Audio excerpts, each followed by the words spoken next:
आपने कारगिल का वॉर देखा, आपने इंडो चाइना का वॉर देखा, महाभारत देखा, तो हमारे देश में युद्ध, फाइटिंग आज से नहीं कई सालों से चल रहा है। पहला हुआ था धर्म युद्ध। धर्म युद्ध तब भाई लोग के साथ लड़ रहे थे। जो पिक्चर आपको आज भी दिखेगा under BJP government, the country is fighting it's citizens with their citizens.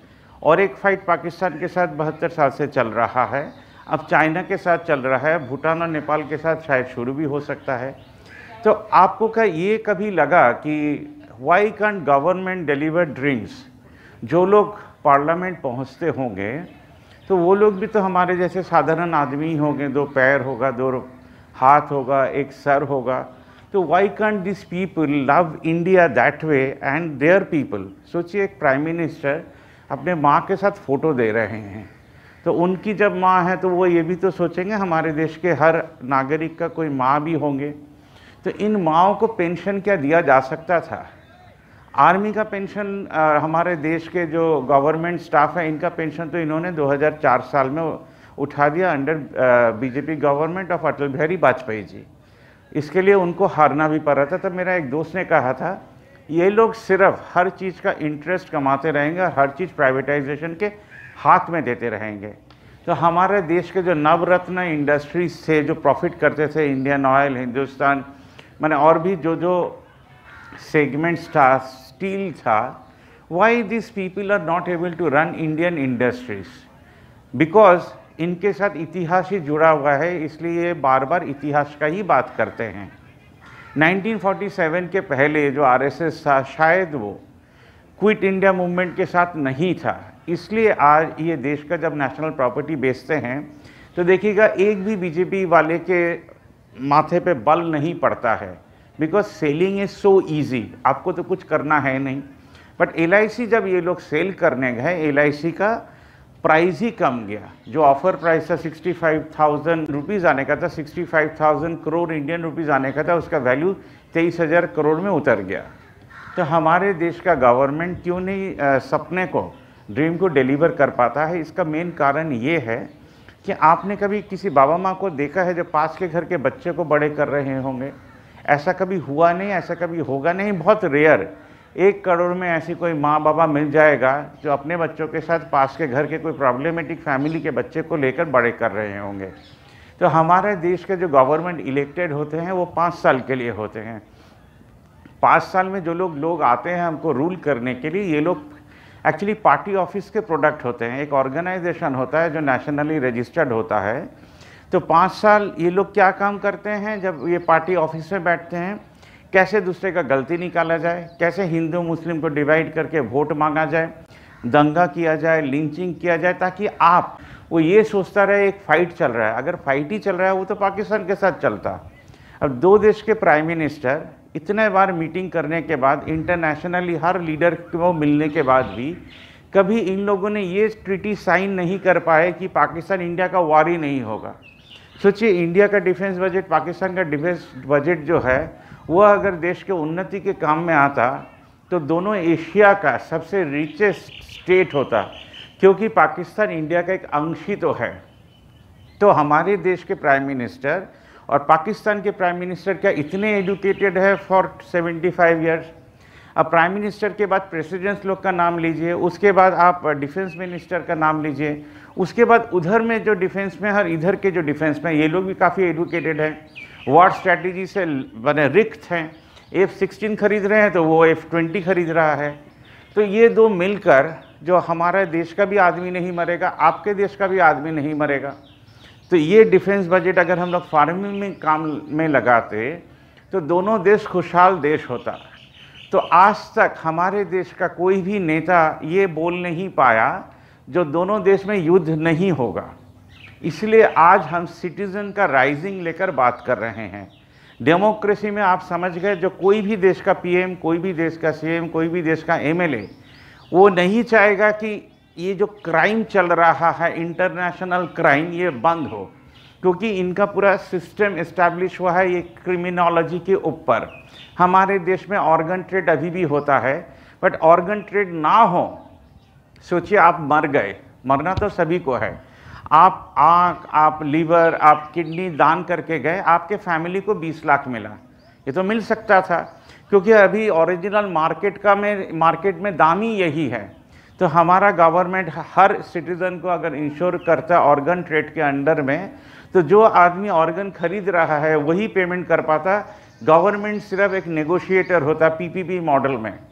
तो हमारे देश में एक भी किडनैपिंग नहीं होता, एक भी प्रोस्टिट्यूशन नहीं होता, और किसी को दलाल बनना ही नहीं पड़ता, क्योंकि हर फैमिली में, कोई गरीब फैमिली में भी कोई मरने से अगर 20 लाख मिलता, तो हेंस जो नेक्स्ट 75 साल आने जा रहा है, जो अभी अमृत महोत्सव चल रहा है, थ्रू दंगा, थ्रू अग्निपथ, थ्रू अग्निवीर, देश जल रहा है यूथ के हाथ पकड़कर। तो यूथ तो भविष्य हो जाते हैं। अब हम एक क्वेश्चन भावना मुख की तरफ से आप लोगों को कर रहे हैं, हमारे देश में सबसे ज़्यादा एम्प्लॉयमेंट कौन देता है? ये एक सिंपल सा क्वेश्चन है। अगर आप थोड़ा सा दिमाग लगाइएगा, आप हर रोज़ खाते हैं, आप हर रोज़ खाते हैं बोलकर खाने के साथ सबसे बड़ा इंडस्ट्री युक्त है। बट जब लॉकडाउन हुआ, बैंक को बंद नहीं किया गया, इसलिए क्योंकि बड़े आदमी को बैंक का ज़रूरत था। डिजिटल इंडिया हुआ नहीं, होगा भी नहीं इंडिया में। सबसे ज़्यादा हमारे देश में फार्मिंग में एम्प्लॉयमेंट हो सकता है। तो फार्मिंग में एम्प्लॉयमेंट गवर्नमेंट तो देगा नहीं, आपको समझ में आएगा किसान बिल आने के बाद। गवर्नमेंट के पास में ये पावर भी नहीं है, ये बुद्धि भी नहीं है कि फार्मर लोग के साथ एग्रीमेंट करके हर चीज़ का दाम हम लोग रेगुलराइज करके कमा दें, ताकि हम जो उनको एडवांस पैसा देंगे वो पैसा से वो जो भी प्रोडक्शन करेंगे वो मंडी में पहुंचा देगा, मंडी से बाद डिस्ट्रीब्यूशन हो जाएगा, तो इंडिया का हर आदमी खुशहाल रहेगा। इसलिए आपको और हमको ये वार का पिक्चर दिखाकर आलू को 10 से 40 किया जाएगा, प्याज को 20 से 100 किया जाएगा, टमाटर को 80 किया जाएगा, तेल का दाम 190, 100 से 200 के ऊपर चला जाएगा, सिलेंडर का दाम बढ़ जाएगा। ये सिंपल है। ये आप इकोनॉमिक्स के स्टूडेंट अगर नहीं भी हैं, जैसे हम नहीं हैं, इकोनॉमिक्स जो हम पढ़ा था वो 11th-12th में, ये आपको समझ में आ जाएगा। Because war is a strategy to keep people of the world poor. 80% आदमी को गरीब रखने के लिए आपको बोला जाएगा। जो वार हो रहा है, और हमारे देश के स्टूडेंट्स लोग का क्या गलती है अगर 17 साल से वो ट्रेनिंग लेकर जाना चाहते हैं बॉर्डर में। हाँ, बॉर्डर में हज़ारों लोग नहीं मरेंगे, मरेंगे देश के अंदर, इल ट्रीटमेंट के लिए मरेंगे, मैल न्यूरिशमेंट के लिए मरेंगे, उनको नौकरी नहीं मिलेगा तो सुसाइड करके मरेंगे, और उनको निकाल दिया जाएगा। काफ़ी सारे प्राइवेटाइजेशन कंपनी, हम सॉल्ट लेक का लेकर बोल सकते हैं, करीब 50% people loss job after this lockdown, during this lockdown. अगर हर सिटीज़न, अब हम एक पार्टी को लेकर बोल रहे हैं, कांग्रेस पार्टी को नहीं, बीजेपी को नहीं, डीएफआई को नहीं, सीपीएम को नहीं, आज एक आर्मी मैन लोगों ने एक पार्टी बनाया है, जनता ब्रिगेड पार्टी। अगर इनके सब सदस्य, एक जवान लोग महीने में अपने पेंशन से 100 या 300 रुपया देते हैं, तो 100 आदमी का 300 रुपया होता है 30,000। तो 4 लड़के को या 1-2 लड़के को 10,000 करके भी दे तो 20,000 होता है। उनको फार्मिंग के काम में लगाइए, और वो जो 10,000 रुपया है उसमें से 20% आप फ्यूचर के लिए रखिए, और बाद बाकी कॉमिटी को सैलरी दीजिए, and engage YouTubers of India and pay them. तो अगर आप अपने तरफ से यूट्यूबर लोग को पे करते हैं, ऐसा 2-3 सिस्टम बनता है 100 का, तो you can engage any YouTuber to transmit your ideas to India. हम लोग तब सोशल कैपिटल बनाएंगे। सोशल कैपिटल का मतलब है एक टेबल और चेयर लेके आपको रास्ते में बैठना है। मैंने इस पार्टी के तरफ से, इस पार्टी का केडर, मैंने एक आर्मी मैन लोग बैठेंगे, जहाँ पर आकर हम लोग पुराना न्यूज़पेपर, खाता, बुक्स जमा देंगे। तो हमारा हर एक लोकेलिटी का हर आदमी, हर परिवार का एक आदमी आकर जमा देकर उसके रजिस्टर में अगर नाम लिखाएगा, उसका वोटर आईडी कार्ड लिखाएगा, उसका मोबाइल नंबर लिखाएगा, और उसको कुछ कंप्लेन करना होगा, उसको कुछ समाधान चाहिए, तो ये कमेटी को वो पहले ही बोल पाएंगे। तो आपको एमपी या प्राइम मिनिस्टर बनकर ये काम नहीं करना है। हर महीना में एक दिन अगर लोकल आदमी से मिले तो वो प्रॉब्लम डिस्कस कर पाएगा एवं वो सॉल्यूशन दे पाएगा। 1000 आदमी अगर न्यूज़पेपर, खाता, बुक्स जमा करते हैं तो इसका वैल्यू शायद 50,000 हो जाएगा। 20% डेवलपमेंट आप जमा के रख दिए, तो जितना भी हमारा ह्यूमन बैंक्स खुला, आदमी लोगों का बैंक्स खुला, ह्यूमन रिसोर्स का बैंक खुला, ईयर एंड में हम लोग हर 20% को एक कर कोई बड़ा इंडस्ट्री भी खोल पाएंगे, पूरा देश को सोलर भी कर पाएंगे। 20% salary to the committee and YouTubers. हम सिर्फ मेरे बारे में नहीं बोल रहे हैं, हम हर एक इंडियन के बारे में बोल रहे हैं। 60% of the money can be used there and there only. अभी किसी को 5,000 रुपया चाहिए, हमने दे दिया। अब ये 5,000 रुपया लेने के बाद जो पुराना न्यूज़पेपर खाता बुक्स जमा कर रहे हैं वो तो करेंगे ही, और महीना महीना 100 या 200 रुपये रिटर्न देते रहेंगे विदाउट इंटरेस्ट। तो क्या होगा, आज जो 60% हम लोग पैसा दे रहे हैं वो 60% आता रहेगा और हर महीना 60% पैसा बढ़ता रहेगा। तो इंडिया का जो इकोनॉमी को जो थ्रस्ट चाहिए था, हर सिटीज़न उसमें इन्वॉल्व होकर, छोटे छोटे अमाउंट से इन्वॉल्व होकर हमारा देश का सोशल कैपिटल बढ़ता रहेगा। सोशल कैपिटल वो फंडिंग होगा जो हमको कुछ ज़रूरत पड़ा तो मेरे लोकेलिटी का 1000 आदमी, और अगर हम 10 बैंक को फ़ोन करते हैं जो हम चाहते हैं ये ऑर्गेनाइज्ड वे से हो, तो हम ये प्रपोजल ही रख रहे हैं। মানুষের জন্য নেহরুনগর व्हाट्सएप ग्रुप, बाबलीदी विज्ञान और जुक्तिवादी मंचो एवं जनता ब्रिगेड पार्टी अगर ये काम कर सकता है तो हमारा देश का हर नागरिक एक मूवमेंट के साथ जुड़ेगा। अगर ये लोग इलेक्टेड होकर पार्लियामेंट में पहुंच गए पूरा क्या बोलता है मेजॉरिटी लेकर, तब हम रिक्वेस्ट करेंगे जो जहाँ से भी जो भी कलेक्शन होता है उसका 10% फार्मर लोग के ऊपर अगर इन्वेस्ट किया जाए, और 100 दिन का जो काम है जो अभी 33 दिन या 35 दिन में आकर रुक गया है, उन लेबर लोग को फार्मर लोग के अंदर में अगर रजिस्टर्ड कर दिया जाए तो फार्मर लोग का और भी कॉस्टिंग कमेगा। हम लोग तो जो फार्मर लोग के ऊपर इन्वेस्ट करेंगे 60% से वो तो करेंगे, जब गवर्नमेंट में आप पहुँचेगा तब हर कलेक्शन से 10% अगर फार्मर लोग के पास पहुँच जाता है तो उसको 6,000 नहीं, जो कांग्रेस का मैनिफेस्टो कह रहा था 8 से हम लोग 10,000 दे पाएंगे। जब फार्मर को 10,000 रुपया दे पाएंगे तो उसके साथ एग्रीमेंट कर लेंगे। फर्टिलाइज़र वो देश का लेगा, हर चीज़ देश का लेगा, अदानी अंबानी से नहीं लेगा। वो ऑर्गेनिक फार्मिंग करेगा, उस खुद का चाष, वो खुद का खाद वो खुद बनाएगा, ताकि हर चीज़ का दाम एग्रीमेंट होकर कम जाए। हमारे देश में मंडीज़ खोलना है ताकि 6% को हम लोग 50% से 100% तक पहुँचा सकें।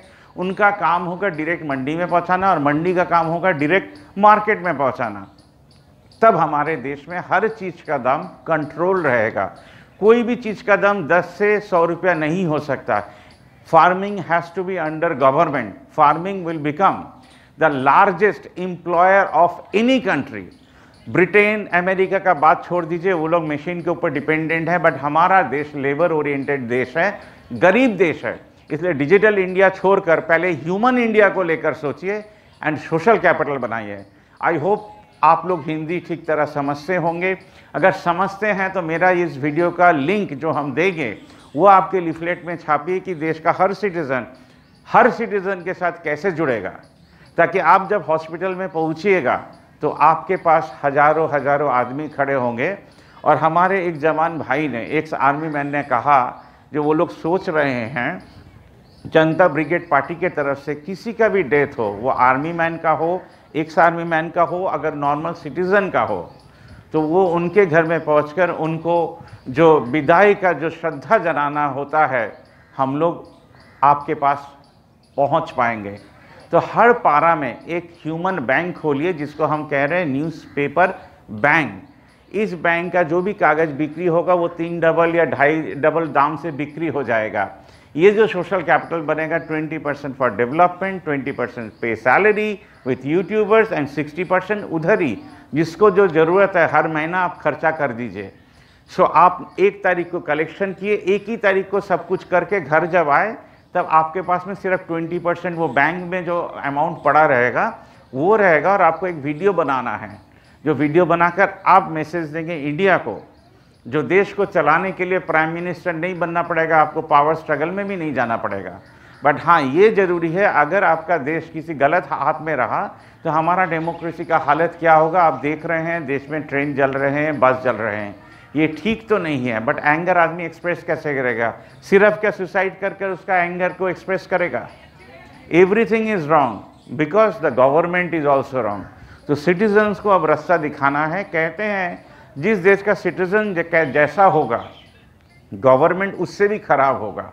हम कहते हैं हमारे देश का IAS IPS are serving political नेताज जिनको पोस्टर लगाने के सिवा और आर्गुमेंट के सिवा कुछ नहीं आता, डेवलपमेंट लेके एक आदमी भी बात नहीं कर सकेगा, how to utilise people of India.